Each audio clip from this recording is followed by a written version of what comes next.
대한민국 아파트 한 채 가격이 계란 한 판 가격으로 떨어지는데 얼마나 걸릴 것 같으신가요? 설마 그런 일이 있겠냐고요? 베네수엘라도 처음엔 다 그렇게 생각했습니다. 우리보다 훨씬 부유했던 남미의 보석이 단 10년 만에 쓰레기통을 뒤지는 나라로 변한 건 총칼이 아니라 잘못된 경제 선택 때문이었거든요. 베네수엘라가 망하기 시작한 건 단 한 명의 독재자 차베스부터 시작이 됩니다. 입법, 사법, 행정을 한 손에 쥐고 선거 시스템까지 손바닥 위에 올려둔 채 거대 카르텔을 형성하며 국가라는 기계를 아예 분해해버렸기 때문이에요. 오늘의 이 영상은 단순한 경제 분석만이 아닙니다. 지금 대한민국에서 벌어지는 일들이 왜 베네수엘라의 멸망 시나리오와 99.9% 일치하는지 그 소름 돋는 10가지 징후를 현미경으로 보듯 아주 디테일하게 해부해드릴게요. 오늘 이 영상 하나만 끝까지 보시면 지금 우리 경제 곳곳에서 터져나오는 소름 돋는 신호들이 왜 베네수엘라의 멸망 직전과 똑 닮아 있는지, 그리고 내 소중한 자산을 지키기 위해 당장 무엇을 준비해야 하는지 완벽하게 이해하시게 될 겁니다. 지금 대한민국은 거대한 설계자에 의해 아주 정교하게 움직이고 있거든요. 대한민국의 진짜 공포는 아직 시작도 안 했습니다.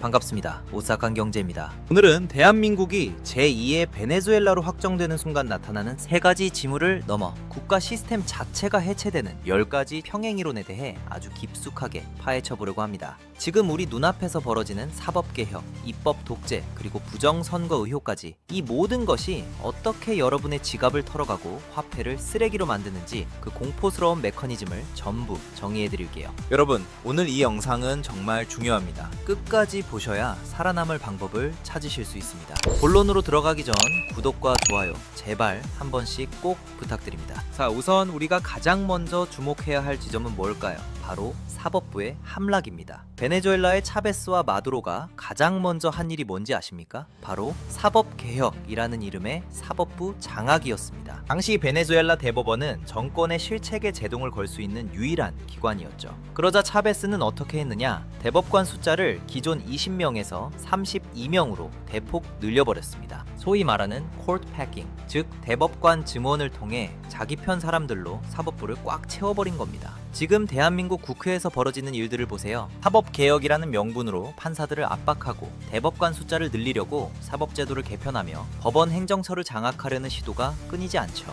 이게 왜 오싹한 거냐고요? 사법부가 장악되는 순간 기업의 재산권은 더 이상 보호받지 못하기 때문입니다. 저 기업은 반국가적이다 라는 말 한마디에 판사가 정권 입맛대로 몰수 판결을 내려도 막을 방법이 없어지는 거예요. 베네수엘라에서도 그렇게 수많은 민간 기업들이 국유화라는 이름으로 강탈당했고 그 순간 외국인 투자자들은 비명을 지르며 달러를 들고 탈출했습니다. 자본이 빠져나간 자리는 고스란히 하이퍼 인플레이션이 채웠고요. 다음은 입법 독재입니다. 왼쪽 정당이 국회 절대 다수를 차지하고 벌이는 입법 폭주. 이거 단순히 정치 싸움이 아닙니다. 베네수엘라에서도 좌파 정당이 의회를 장악하자마자 한 일이 뭐였을까요? 바로 행정부의 권한을 무력화하고 자기들끼리 법을 만들어 헌법 위에 군림하는 것이었습니다. 이들은 위임 입법이라는 제도를 악용해서 대통령이나 국회의장이 의회 절차도 무시하고 마음대로 법령을 공포할 수 있게 만들었어요. 지금 우리나라도 마찬가지입니다. 헌법 정신은 무시한 채 머릿수로 밀어붙여서 시장 경제의 근간을 흔드는 법안들을 쏟아내고 있죠. 기업 규제 3법,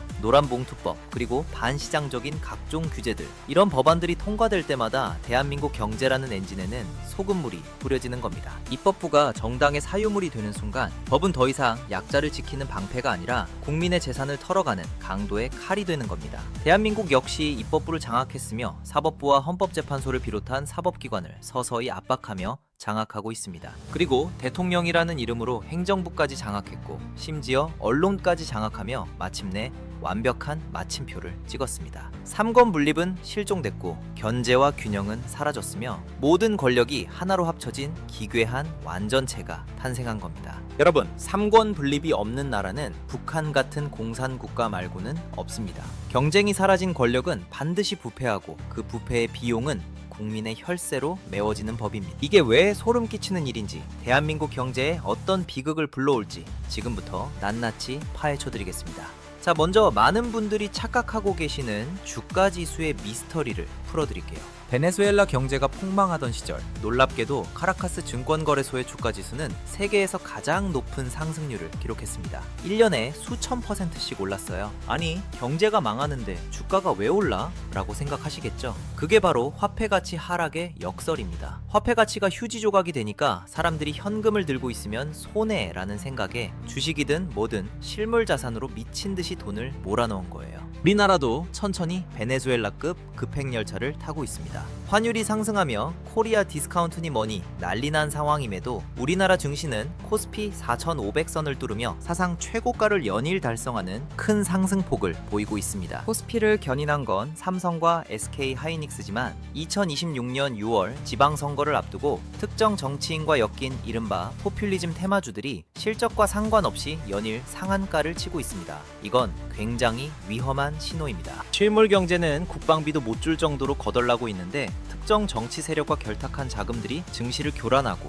지수만 높여놓는 상황 말이죠. 이건 성장이 아니라 부패의 증거입니다. 베네수엘라 국민들도 주가가 오를 때 부자가 되는 줄 알았지만 나중에 팔고 보니 그 돈으로 빵 한 조각도 못 사는 상황을 맞이했습니다. 지금 대한민국의 고물가와 주가 변동성, 이 뒤에는 화폐 가치를 고의적으로 떨어뜨려 부채를 탕감하려는 세력의 치밀한 계산이 깔려 있습니다. 그리고 가장 소름 돋는 지점, 바로 선거 시스템 장악입니다. 마두로가 체포된 결정적인 이유가 뭐라고 했죠? 마약 카르텔도 있지만 그와 더불어 가장 핵심적인 건 바로 도미니언과 스마트매틱 같은 전자 개표 시스템을 이용한 선거 조작이었습니다. 베네수엘라는 세계에서 가장 앞선 전자 투표 시스템을 가졌다고 자랑했지만 그 실체는 정권이 원하는 대로 숫자를 만들어내는 디지털 쿠데타 기계였습니다. 여러분, 지금 미국 필 월드론 대련이 폭로한 한국 선거 시스템의 취약점, 이거 단순히 음모론으로 치부하고 넘길 일이 아니에요. 선거 시스템의 신뢰가 무너지는 순간 국가 경제는 사형 선고를 받는 거나 다름없습니다. 왜일까요? 정치인들이 더 이상 국민의 눈치를 볼 필요가 없어지기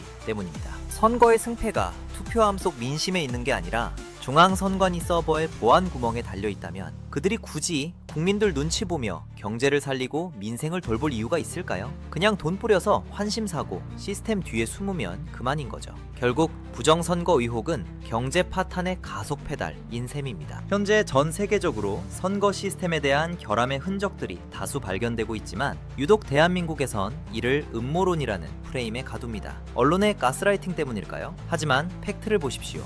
우리나라 17개 시, 도, 선관위원장이 누구입니까? 모두 현직 대법관과 지법원장들이에요. 감시해야 할 주체와 심판해야 할 주체가 같은 기이한 구조인 거죠. 누군가 의혹을 제기해도 자신들이 관리하는 시스템이니 자신들이 판단합니다. 내가 훔쳐도 내가 무죄라고 하면 그만인 구조적 결함, 이게 정말 정상일까요? 조금의 의혹이 생겨도 밝혀야 하는 게 대한민국 자유민주주의 국가 시스템입니다. 북한에게 8번의 해킹을 당하고도 국정원의 보안 점검을 거부한 선관위입니다. 이것을 어떻게 이해해야 할까요? 선거 시스템에 대한 의혹이 투명하게 완벽히 해소되지 않는 한 대한민국 경제의 근간인 신뢰 회복은 불가능해 가깝습니다. 사법부 장악과 입법 독재, 그리고 주가 급등의 역설과 부정선거 의혹까지 베네수엘라의 멸망 공식과 우리나라가 너무 비슷해서 소름 돋지 않으신가요? 하지만 진짜 무서운 건 이렇게 장악된 국가 기계가 본격적으로 여러분의 지갑을 도륙하기 시작하는 단계입니다. 베네수엘라가 망할 때 사람들이 가장 이해하지 못했던 게 뭔지 아세요? 나라가 이렇게 개판인데 왜 정권은 저렇게 당당할까? 입니다. 이제부터 그 뒤에 숨겨진 추악한 경제적 진실을 하나씩 벗겨보겠습니다.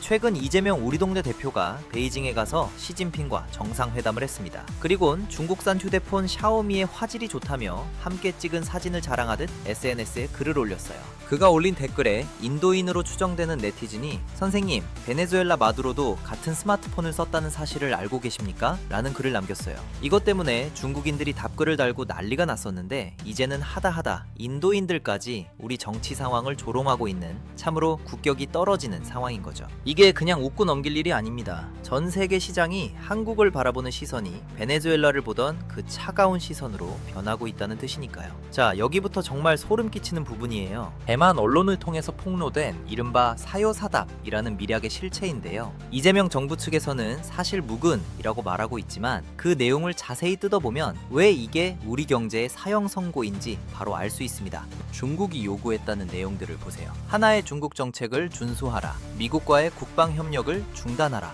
특히 주한미군의 임무 확대를 반대하라. 여러분, 이게 단순한 외교 관계로 보이십니까? 이건 거의 협박과 명령이나 다름없어요. 경제적으로 해석하면 이건 대한민국을 미국의 경제 블록에서 스스로 걸어나가게 만드는 자살 행위입니다. 생각해보세요. 우리 먹거리의 20% 이상을 차지하는 반도체, 이거 우리의 기술로만 만들 수 있을까요? 천만의 말씀입니다. 미국과 네덜란드의 핵심 장비 없이는 삼성전자나 하이닉스 공장은 하루아침에 고철 덩어리가 됩니다. 그런데 우리가 중국 편에 서서 미국의 안보 전략을 방해한다? 그럼 미국은 즉각적으로 반도체 장비 수출 금지라는 칼을 뽑아들 겁니다. 그 순간 우리 주식시장의 기둥인 반도체 기업들은 상장 폐지 수준의 타격을 입게 되고, 이건 곧바로 여러분의 연금과 펀드, 그리고 우리 아이들의 일자리가 증발한다는 소리예요. 중국이 제시한 조건을 따르면 그 대가로 뭘 약속했는지 아시나요? 한국 가수들 공연을 허락해주고 관광객들을 보내주겠답니다. 정말 어처구니가 없지 않습니까? 국가의 심장인 반도체와 한미동맹의 가치를 아이돌 콘서트 티켓 몇 장이랑 맞바꾸겠다는 거예요. 이건 마치 우리 집 대들보를 뽑아주고 옆집 사람이 던져주는 사탕 몇 알에 기뻐하는 꼴입니다.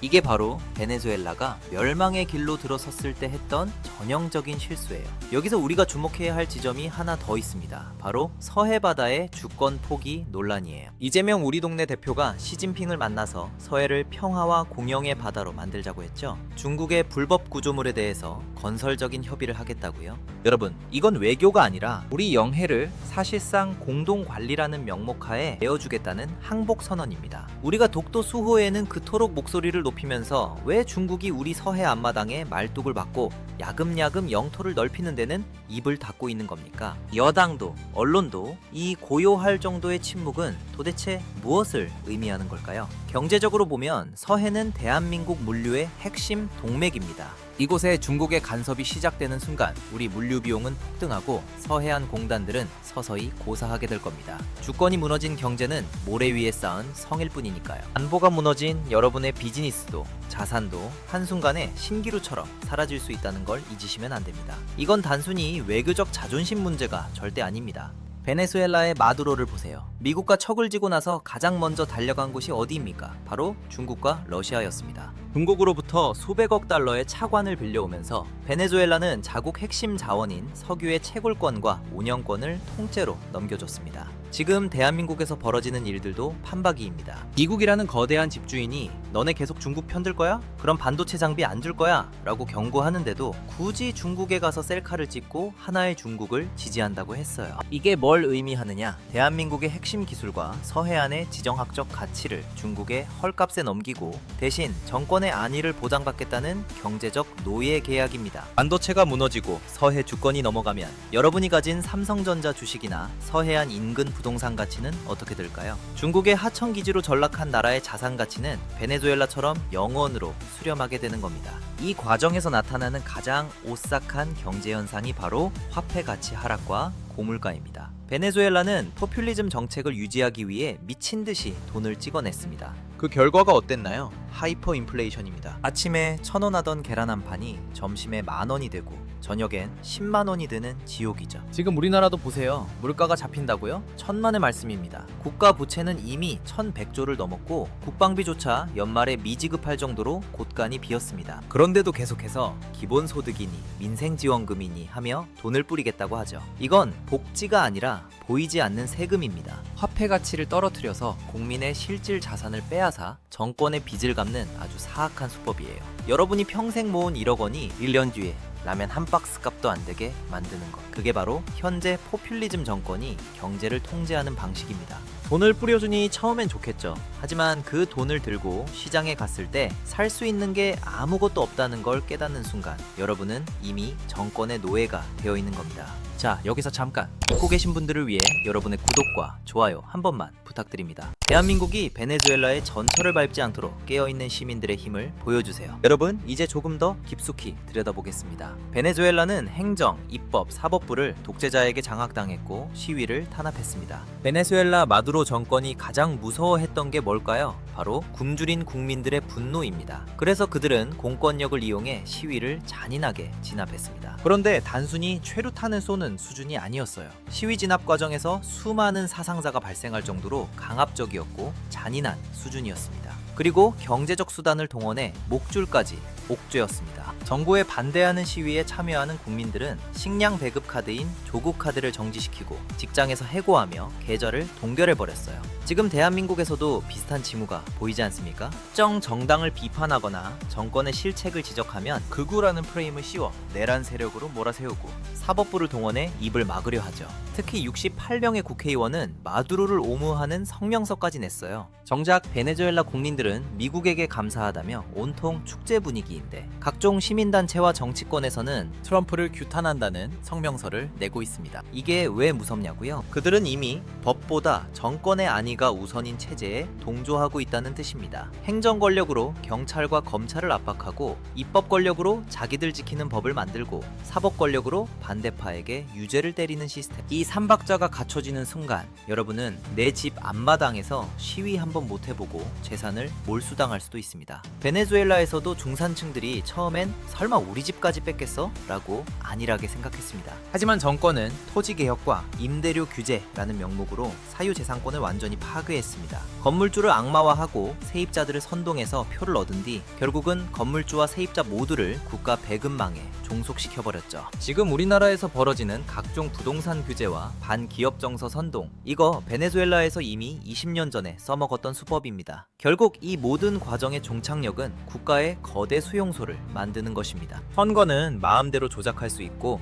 법원은 정권 편이며 돈은 종이 조각이 되어 정부가 주는 배급 없이는 살 수 없는 나라. 이게 바로 마두로가 꿈꿨고 지금 대한민국 일부 세력이 설계하고 있는 2026년의 암울한 미래입니다. 이제부터 이 모든 징후가 하나로 합쳐져 대한민국이라는 국가 시스템이 완전히 멈춰서는 그야말로 마지막 단계를 말씀드리겠습니다. 여러분, 베네수엘라가 망할 때 가장 소름 돋았던 건 단순한 굶주림만이 아니었습니다.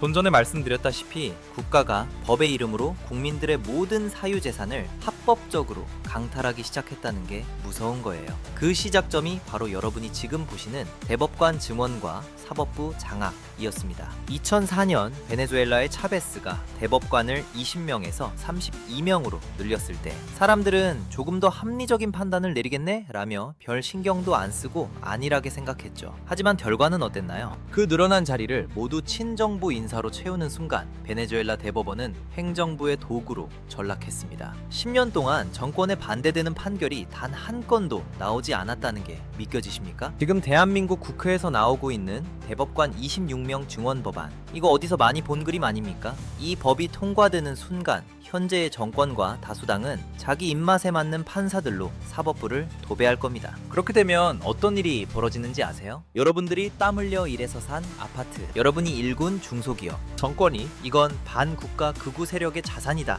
라고 규정하면 판사는 그대로 몰수 판결을 내릴 겁니다. 법이 여러분을 보호하는 게 아니라 정권이 여러분을 털어가는 칼자루가 되는 거예요. 이게 바로 입법, 행정, 사법부가 하나로 합쳐진 독재 체제의 끝판왕이 되는 겁니다. 베네수엘라에서 사회주의 정당이 국회를 독점하자마자 국가 안보와 민생을 명분으로 기업들을 하나둘 몰수하기 시작했습니다. 세계적인 기업인 GM과 킴벌리 클라크 같은 곳들이 왜 공장을 버리고 탈출했을까요? 하루아침에 무장한 군인들이 들이닥쳐서 이제 이 공장은 정부의 것이다 라며 자물쇠를 채웠기 때문입니다. 지금 대한민국에서 벌어지는 반기업 정서 선동 그리고 입법 독재를 보세요. 국회라는 이름을 빌려 헌법 정신을 난도질하고 있습니다. 여기에 사법부까지 완전히 무력화되면 대한민국은 더 이상 자유민주주의 국가가 아니라 거대한 수용소가 되는 겁니다. 정권에 반대하는 시위를 하면 반국가 내란 행위로 몰아처벌하고 그들의 재산을 몰수해 포퓰리즘 자금으로 쓰는 악순환. 이게 바로 베네수엘라가 부국에서 거지가 된 10단계 매뉴얼입니다. 자, 여기서 우리가 절대 잊지 말아야 할 외부 변수는 있습니다. 바로 2026년 트럼프 정부의 행보입니다. 트럼프는 이미 예고했습니다. FAFO, Fuck Around Find Out의 줄임말로 미국에게 선을 넘는 적들에게는 경제적 사형 선고를 내리겠다고요. 만약 대한민국이 지금처럼 친중 행보를 보이고 부정선거 의혹조차 투명하게 밝혀내지 못한다면 미국은 우리를 레드팀으로 확정지을 가능성이 매우 높습니다. 트럼프 2기 정부의 상호무역법은 단순한 관세가 아니에요. 미국 중심의 경제 생태계에서 우리를 퇴출할 수도 있다는 뜻입니다. 달러 결제망에서 제외되고 미국 시장의 수출길이 막히는 순간 대한민국 경제는 1997년 IMF 사태보다 훨씬 더 처참하게 무너질 겁니다. 그때는 도와줄 나라도 없습니다. 미국은 우리를 동맹이 아닌 중국의 앞잡이로 보고 있을 테니까요. 정리해보자면 베네수엘라와 대한민국의 평행이론 키워드 드립니다. 친중, 사법개혁, 대법관 증원, 입법 독재, 시위 탄압, 부정선거 의혹, 포퓰리즘, 화폐 가치 하락, 고물가, 주가지수 급상승, 이렇게 10가지로 정리해 볼 수 있겠습니다. 자, 그럼 우리는 이 지옥 같은 시나리오 앞에서 무엇을 해야 할까요? 이제는 각자 도생의 시대입니다. 첫째, 원화 자산을 실물 자산과 기축통화로 무조건 분산하세요. 나라가 망할 때 가장 먼저 휴지가 되는 게 바로 원화입니다. 달러, 금, 그리고 미국의 핵심 자산에 투자해서 시스템 붕괴에 대비해야 합니다. 자세한 포트폴리오 구성들은 이전 영상들을 꼭 확인해 주세요. 둘째, 글로벌 경제의 흐름에 올라타세요. 대한민국이라는 좁은 틀에서 벗어나 전 세계 돈이 어디로 흐르는지 보셔야 합니다. 미국이 주도하는 새로운 공급망에 우리 기업들이 어떻게 적응하는지 아니면 도태되는지 눈을 부릅뜨고 지켜보며 여러분의 투자 방향을 정해야 합니다. 셋째, 경제적 문해력을 키우는 겁니다. 선거 시스템이든 경제 지표든 누군가 조작하고 뒤흔들려 할 때 그게 내 지갑에 어떤 영향을 주는지 바로 파악할 수 있어야 해요. 서해 주권을 포기한다는 말이 내 장바구니 물가를 올리는 해상보험료 상승으로 이어진다는 걸 알아야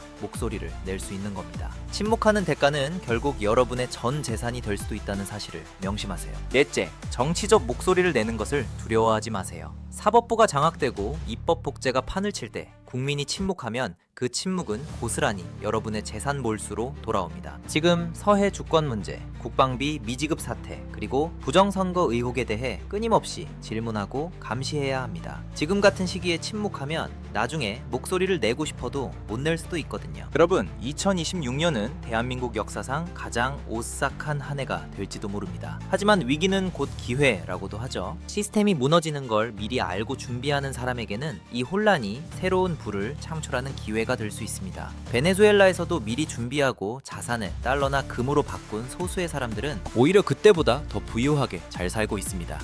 여러분은 그 준비된 소수가 되셔야 합니다. 오늘 제가 말씀드린 베네수엘라와의 완벽한 평행이론, 이건 단순한 우연이 아닙니다. 아주 정교하게 기획된 국가 파괴의 시나리오예요. 마치 베네수엘라라는 교과서를 보고 따라하는 듯한 움직임을 보이고 있는 것 같아요. 우리가 여기서 멈추면 우리 아이들에게는 쓰레기통을 뒤지는 미래밖에 남지 않습니다. 다시는 이런 비극이 반복되지 않도록 오늘 이 영상을 주변에 널리 공유해 주시고 정신 바짝 차립시다. 여러분, 가시기 전에 구독과 좋아요 한 번씩만 꼭 부탁드려요. 대한민국은 아직 죽지 않았습니다. 우리가 깨어있는 한 제2의 베네수엘라가 되는 길은 막을 수 있습니다. 끝까지 시청해주셔서 감사합니다. 여러분의 소중한 재산과 나라를 지키는 그날까지 오싹한 경제는 멈추지 않겠습니다.